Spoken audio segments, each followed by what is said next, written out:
Marwadi university మంచి భవిష్యత్తు కోసం తెలుగు విద్యార్థులు ఇష్టపడే యూనివర్సిటీ. కాల్ 9059052378 9059052379.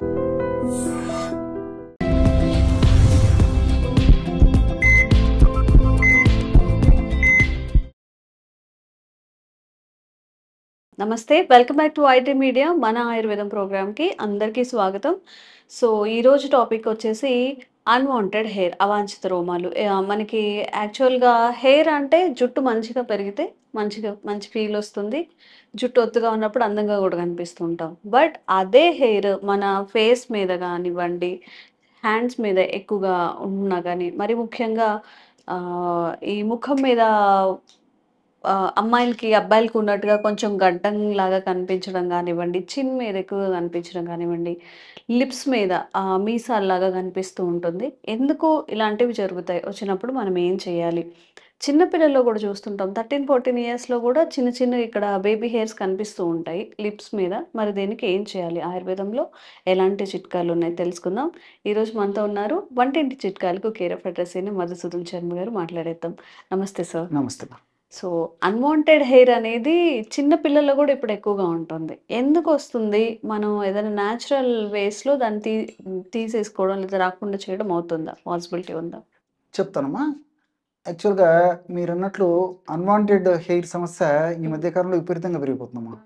యాక్చువల్‌గా మీసాలు, గడ్డాలు రావటం అనేది పురుషులకు సంబంధించినటువంటి లక్షణాలు ఇవన్నీ. అవును. సో వాడి యొక్క దేహధర్మాల్లో భాగంగా, జీవనక్రియలో భాగంగా ఈ హెయిర్స్ రావడం అత్యంత సర్వసాధారణమ్మా. కానీ దురదృష్టవశాత్తు పురుషులకు ఉండవలసినటువంటి లక్షణాలు మరి స్త్రీలలో కూడా కలుగుతున్నాయి. ఆడవాళ్ళలో, యువతులలో, అట్లే మీరంటూ చిన్నపిల్లల్లో కూడా కలుగుతున్నాయమ్మా.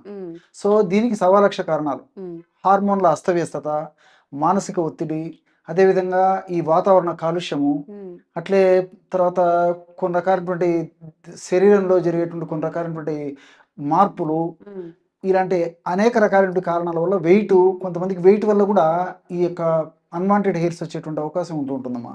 ఇన్ఫర్మేషన్ అనేటువంటి ప్రక్రియ వల్ల ఈ విధంగా వివిధ రకాలైన కారణాల వల్ల ఈ అన్వాంటెడ్ హెయిర్స్ వస్తుంటాయమ్మా. సో ఎక్కువ శాతం మందిలో, ముఖ్యంగా యువతులలో, ఆడవాళ్ళలో, మహిళల్లో, గర్భాశయానికి సంబంధించినటువంటి సమస్యలు ఉన్నటువంటి వాళ్ళలో ఈ అన్వాంటెడ్ హెయిర్స్ కూడా ఎక్కువ వస్తుంటాయమ్మా. ఈ మీసాలు, తర్వాత ఈ గడ్డాలు రావడము, అదేవిధంగా కొంతమందికి అయితే ఈ కాళ్ళు, చేతులు కూడా వెంట్రుకలు విపరీతంగా వచ్చేస్తుంటాయమ్మా. వాళ్ళు పడేటువంటి బాధ వర్ణాతీతం. నిజంగా చెప్పాలంటే ఆ అన్వాంటెడ్ హెయిర్ వల్ల వాళ్ళకు ఇతర శారీరకమైన అనారోగ్యాలు ఉండవు, కానీ అంటే హెయిర్స్ వల్ల మానసికంగా వాళ్ళు చాలా శోభకు గురైపోతుంటారమ్మా. సో 10 మందిలోకి వెళ్ళాలన్నా, 10 మందితో మాట్లాడాలన్నా, మరి ప్రతిదీ వాటికన్నిటికీ కూడా ఆత్మీయత భావానికి గురైపోతున్న పరిస్థితి ఏర్పడుతుందమ్మా. సో ఈ యొక్క అన్వాంటెడ్ హెయిర్కి నేను చెప్పినట్లు సవాలక్ష కారణాలు. ఈ అన్వాంటెడ్ హెయిర్ వచ్చినప్పుడు ఏం చేస్తారంటే ఒక్కొక్కరు ఒక్కొక్క రకమైన ప్రయత్నాలు చేస్తుంటారు. సో వీళ్ళలో మరి ఇన్ని రకాల ప్రయత్నాలు చేసినప్పటికీ ఆశించినటువంటి ఫలితాలు చాలా చాలా తక్కువ మందిలోనే కలుగుతుంటాయమ్మా. నిజంగా చెప్పాలంటే ఈ అన్వాంటెడ్ హెయిర్స్ కి సంబంధించి ప్రెసెంట్గా ఆధునిక విజ్ఞానంలో సర్వసాధారణంగా ఈ వ్యాక్సింగ్ చేయడం జరుగుతుంటుంది. ఎలక్ట్రాలిసిస్, తర్వాత డిపిలేటరీ ట్రీట్మెంట్స్, ఇవన్నీ చేస్తుంటారమ్మా. సో వీటికి ఉన్నటువంటి పరిమితులు వీటికి ఉన్నాయమ్మా. ఎందుకంటే ఫర్ ఎగ్జాంపుల్ వ్యాక్సింగ్ ప్రక్రియను చూసుకున్నట్లయితే వ్యాక్సింగ్ ప్రక్రియ చాలా నొప్పితో కూడినటువంటి ప్రక్రియ. చాలా అనుభవించే వాళ్ళు చెప్తుంటారు. మైనాన్ని కరిగించేసేసి ఆ వెంట్రుకల భాగంలో అప్లై చేసేసి ఆ వెచ్చగా ఉన్నప్పుడు, అంటే భరించగలిగినటువంటి వేడి ఉన్నటువంటి టైంలో లాగేసేస్తారు అన్నమాట. దాన్ని లాగేసేస్తే మైన మధ్యలో వెంట్రుకలు విరుక్కొని బయటకు వచ్చేస్తాయి. సో ఆ వ్యాక్సింగ్ పద్ధతి అనమాట అది. దాన్ని థ్రెడ్డింగ్ అని చెప్పేసి కూడా కొంతమంది చెప్తుంటారు అనమాట. సో జనరల్గా వ్యాక్సింగ్ అనేటువంటి పద్ధతిలో చెప్తుంటారు అమ్మా. సో దీనివల్ల విపరీతమైన నొప్పి. పోనీ మరి కంప్లీట్గా ఈ యొక్క వ్యాక్సింగ్ వల్ల యొక్క సమస్య తగ్గిపోతుందని చెప్తే మళ్ళా నేనున్నాను, మళ్ళీ మొదలవుతున్నాను అని చెప్పేసి మొదలవుతుంటాయి. సో విపరీతమైన నొప్పి, పోటు, బాధ, అసౌకర్యం ఉండడంతో అనుకున్నటువంటి ఫలితాలు మరి రావమ్మా. దానివల్ల ప్రాబ్లమ్స్ కూడా వస్తుంటాయి. కాబట్టి మరి తప్పని పరిస్థితుల్లో తాత్కాలికంగా మరి విధి లేకపోతే కొంతమంది చేయించుకుంటుంటారమ్మా. అదేవిధంగా ఎలక్ట్రాలిసిస్ ప్రక్రియ అనేది ఒకటి ఉందమ్మా. సో ఇక్కడ ఏం జరుగుతుందంటమ్మా, ప్రతి వెంట్రుకకి విద్యుత్ తరంగాలను పంపించేసేసి, హీట్ జనరేటింగ్ తరంగాలను పంపించేసి వెంట్రుకను సపరేట్గా ఆ యొక్క కరెంట్ ఎలక్ట్రిసిటీ ద్వారా లాగేసేస్తారు, తీసేస్తారు. సో ఇది చాలా టైం టేకింగ్ ప్రాసెస్. దీనివల్ల కూడా కొన్ని ఇబ్బందులు ఎదురయ్యేటువంటి పరిస్థితి ఏర్పడుతుంది. చాలా త్వరగా అయితే కాదమ్మా, చాలా సిట్టింగ్స్ అవసరమవుతాయి. సో దీనివల్ల కూడా మరి చాలామంది ఈ ఎలక్ట్రాలసిస్ వైపు కూడా పెద్దగా మొగ్గు చూపుకున్నారమ్మా. మూడవది ఏంటంటే డెపిలేటరీ మెథడ్. డెపిలేటర్ అంటే కొన్ని క్రీమ్స్ వచ్చాయమ్మా. ఈ క్రీమ్స్ వాడుకోవడం వల్ల ఏమైతుంటే తాత్కాలికంగా ఈ హెయిర్స్ రిమూవ్ అయిపోతాయి, కానీ మరి ఎక్కువ శాతం మందిలో అలర్జీస్ వస్తుంటాయి అన్నమాట. ఒక్కసారి అలర్జీస్ వస్తే చాలా మందిలో ఒక పట్టాన తగ్గవమ్మా.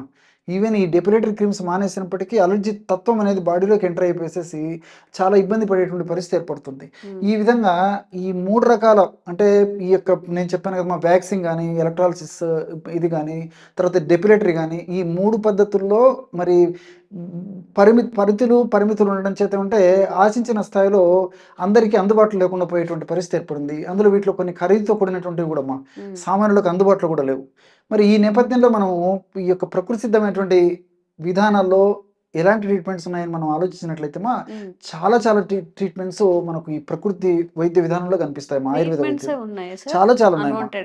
అన్వాంటెడ్ హెయిర్ కి అవగాహన లోపంతో వాటి మీద సరైనటువంటి స్పృహ లేకపోవడంతో వాటిని సద్వినియోగం చేసుకోలేకపోతున్నారు. కానీ మరి వాటికి సంబంధించి ఈజీగా ఎవరికే వాళ్ళు తయారు చేసుకోదగ్గ ఒక చిన్న రెమెడీ చెప్తాను చూడండి అమ్మా. యవక్షారం అని చెప్పేసి దొరుకుతుందమ్మా. యవక్షారం వైట్ గా ఉంటుంది, మనకు పెద్ద కాస్ట్ కూడా కదమ్మా, మార్కెట్ లో దొరుకుతుంది. క్షారం వైట్ గా ఉంటుంది, పీసెస్ రూపంలో దొరుకుతుంది, పౌడర్ రూపంలో దొరుకుతుందమ్మా. మనకు పీసెస్ దొరుకుతగిన ఈజీగా పౌడర్ తయారు చేసుకొని వాడుకోవచ్చు. లేకపోతే యవక్షార చూర్ణం అని చెప్పేసి కూడా దొరుకుతుంది, అదొకటి. రెండవది వచ్చేసి ఆవాల నూనె, మస్టర్డ్ ఆయిల్ అంటారమ్మా, తెలుసు కదమ్మా, అది మన ఇంట్లో ఈ రెండుతోనే ఈ అన్వాంటెడ్ హెయిర్ కు మంచి ట్రీట్మెంట్ తీసుకోవచ్చు పైన అప్లై చేసేదానికి. ఎలాగంటే ఈ యవక్షారం తీసుకొని మనకి ఎంత అవసరమైతే అంతమ్మా, కొద్దిగానే మనకు అవసరమై కొద్ది ప్రాంతంలోనే అన్వాంటెడ్ హెయిర్ ఉంటే కొద్ది యవక్షారం తీసేసుకొని అందులో ఆవాల నూనె వేసేదమ్మా. వేసి బాగా కలపడం వల్ల బ్రహ్మాండమైన క్రీమ్ తయారైపోతుంది. ఆ క్రీమ్ తీసుకొని ఈ మీసాలు, గడ్డాలు, ఇట్లా ఈ అన్వాంటెడ్ హెయిర్ ఎక్కడైతే ఉందో ఆ ప్రాంతంలో అప్లై చేసేసి బాగా 1 నిమిషం 2 నిమిషాలు బాగా మర్దం చేసేయాలమ్మా. మర్దం చేసి అదే క్రీమ్ని మళ్ళీ అప్లై చేసేసి 1 గంట తర్వాత తుడిచేసేయాలి. ఈ విధంగా క్రమం తప్పకుండా రోజు 2 సార్లు ఈ యొక్క ఔషధాన్ని ఈ పద్ధతిలో వాడుకోవడం వల్ల మరి వెంట్రుకల భాగంలో బలహీనత ఏర్పడి వెంట్రుకల కుదుళ్లలో ఆ యొక్క కెపాసిటీ, ఆ హోల్డింగ్ కెపాసిటీ తగ్గిపోవడం చేత క్రమక్రమంగా వెంట్రుకలు ఊడిపోతాయి. లేదమ్మా, అదే దీనికి ఏంటంటే చెప్తే కదమ్మా, ఇంటర్నల్ కాజెస్ ఉంటాయి కాబట్టి తాత్కాలికంగా తగ్గిపోయినప్పటికీ మనం ఇంగ్లీష్ వైద్య విధానంతో పోల్చుకుంటే ఇది మనకు క్షేమదాయకంగా ఉంటుంది. సైడ్ ఎఫెక్ట్స్ ఉండవు, సైడ్ బెనిఫిట్స్ ఉంటాయి, తక్కువ ధరకు లభ్యమవుతుంది, అందరికీ అందుబాటులో ఉంటుంది. కానీ మరి ఇంటర్నల్ ప్రాబ్లం రెక్టిఫై చేయాలమ్మా. అసలు ఈ అన్వాంటెడ్ హెయిర్ ప్రాబ్లం ఎందుకు వస్తుందని చెప్పేసి రెక్టిఫై చేసుకొని దానికి సంబంధించిన ట్రీట్మెంట్ తీసుకోవడం వల్ల మళ్ళా పునరావృతం కాకుండా ఉంటాయి. మరి తాత్కాలికంగా తగ్గేందుకు మాత్రం ఈ ఔషధము చాలా చక్కగా పనిచేస్తుందమ్మా. ఇలాంటి చాలా చాలా ఔషధాలు కూడా ఉన్నాయి, ఈజీగా తయారు చేసుకోదగ్గ ఔషధమే చెప్పానమ్మా నేను. సో ఈ ఔషధాన్ని మనం దీర్ఘకాలం పాటు వాడినప్పటికీ ఎలాంటి ఇబ్బంది ఉండదు. కాబట్టి క్షారం, యవక్షారం అంటే అదొక రకమైన క్షారం అమ్మా.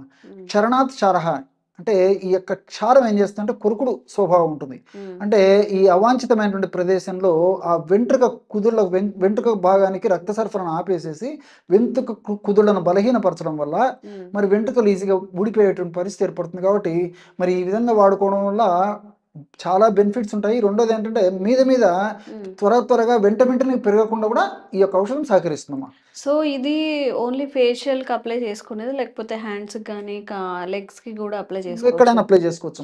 అన్వాంటెడ్ హెయిర్ ఎక్కడున్నా అప్లై చేసుకోవచ్చు. ఆవాల నూనె అప్లై చేస్తూ ఉండాలి. అంతేమ్మా. యవక్షారం ఎలా అప్లై చేయాలి సార్? Day by డేనా? లేదమ్మా, రోజు తీవ్రత ఉంటే ఉదయం ఒకసారి రాత్రి ఒకసారి అప్లై చేయాలమ్మా. బాగా మర్దం చేయాలమ్మా. సో కొంచెం తీవ్రత తగ్గిన తర్వాత రోజు ఒక్కసారి అప్లై చేసుకోవాలి. తర్వాత కావాలంటే వారానికి 1-2 సార్లు అప్లై చేసుకోవడం వల్ల ఏమంటే తీవ్రత లేకుండా ఉంటుంది, త్వరగా పెరగకుండా ఉంటాయి. ఏమా ఒకవేళ పెరిగినప్పటికీ చాలా మృదు స్వభావాన్ని కలిగి ఉంటాయమ్మా. గట్టిగా స్ట్రాంగ్ గా అవి పెరగకుండా చాలా డెలికేట్ గా పెరుగుతాయి కాబట్టి ఈజీగా ఊడిపోతాయి. ఎంత టైంకి అట్లా అయిపోతాయి సార్? వీక్ గా అయిపోతాయి? అది శరీర తత్వాన్ని బట్టమ్మా. కొంతమందికి ఏమంటే 1 మంత్ 2 మంత్స్ కూడా పడుతుంటుంది, కొంతమందికి ఇంకా లేట్ అయిపోతుంది. కాబట్టి వాళ్ళు పాటించేటువంటి నియమాలను బట్టి, వాళ్ళ శరీర తత్వాన్ని బట్టి, వాళ్ళ యొక్క వ్యాధి యొక్క ఉధృతిని బట్టి, ఇతర అనుబంధ లక్షణాలను బట్టి రిజల్ట్స్ ఆధారపడి ఉంటాయమ్మా. కానీ ఎక్కువ శాతం మందిలో మరి ఈ యొక్క యువక్షారము, ఆవు నూనె కలిపి వాడుకోవడం వల్ల చాలా మందికి చాలా సత్ఫలితాలు కలిగినాయమ్మా. కాబట్టి ప్రయత్నం చేయదగ్గ అతి ముఖ్యమైనటువంటి అగ్రస్థానాన్ని ఇవ్వదగినటువంటి ఔషధాల్లో ఇది కూడా ఒకటమ్మా. కాబట్టి వెంటనే తాత్కాలికంగా రిజల్ట్ వచ్చేదానికి మాత్రం ఇది చాలా చక్కగా ఉపయోగపడుతుంది. అంతేకాకుండా మరలా త్వరగా పెరగకుండా ఉండేందుకు కూడా ఇది ఉపయోగపడుతుంది. ఓకే. సో ఎవరైతే అన్వాంటెడ్ హెయిర్ ఫేస్ మీద కానీ, కొంతమందికి ఎక్కువగా లెగ్స్ మీద కూడా చాలా ఎక్కువగా ఉంటుంది, హ్యాండ్స్ మీద కూడా ఉంటుంది, తప్పకుండా ట్రై చేయండి. ఎలాంటి సైడ్ ఎఫెక్ట్ లేదు, మనకి పెయిన్ కూడా ఉండదు. వ్యాక్సినేషన్ వల్ల వచ్చే పెయిన్ కానీ, లేజర్ ట్రీట్మెంట్ వల్ల వచ్చే సైడ్ ఎఫెక్ట్స్ కానీ ఉండవు. కాబట్టి తప్పకుండా ట్రై చేయండి. మీకు ఎలా అనిపించింది, ఎలా వర్క్ చేసింది కూడా కామెంట్స్ రూపంలో తెలియజేయండి. సో మీకు కూడా ఇంకా అవేర్నెస్ కల్పించే వీడియోస్ మేము కూడా చేస్తూనే ఉంటాం. Thank you sir. నమస్తే.